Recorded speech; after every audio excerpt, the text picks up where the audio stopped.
आता बातमी येते माणिकराव कोकाटे यांच्या संदर्भातली। माणिकराव कोकाटे यांना जामीन मिळाल्यानं त्यांची अटक तुर्तास टळलेली आहे। मात्र आता आमदारकी वाचवण्यासाठी ते सुप्रीम कोर्टामध्ये जाणार आहेत। त्या दृष्टीने त्यांनी आता पावलं टाकण्याचं निश्चित केलेलं आहे। कारण उच्च न्यायालयाच्या आदेशाची प्रत हाती आल्यानंतर कोकाटे आता सुप्रीम कोर्टामध्ये धाव घेतील अशी माहिती समोर येते।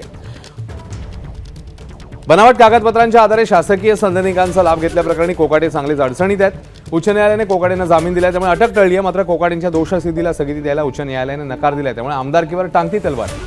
आणि आता उच्च न्यायालयाच्या आदेशाची प्रत हाती आल्यावर कोकाटे सर्वोच्च न्यायालयात जातील अशी माहिती समोर येते।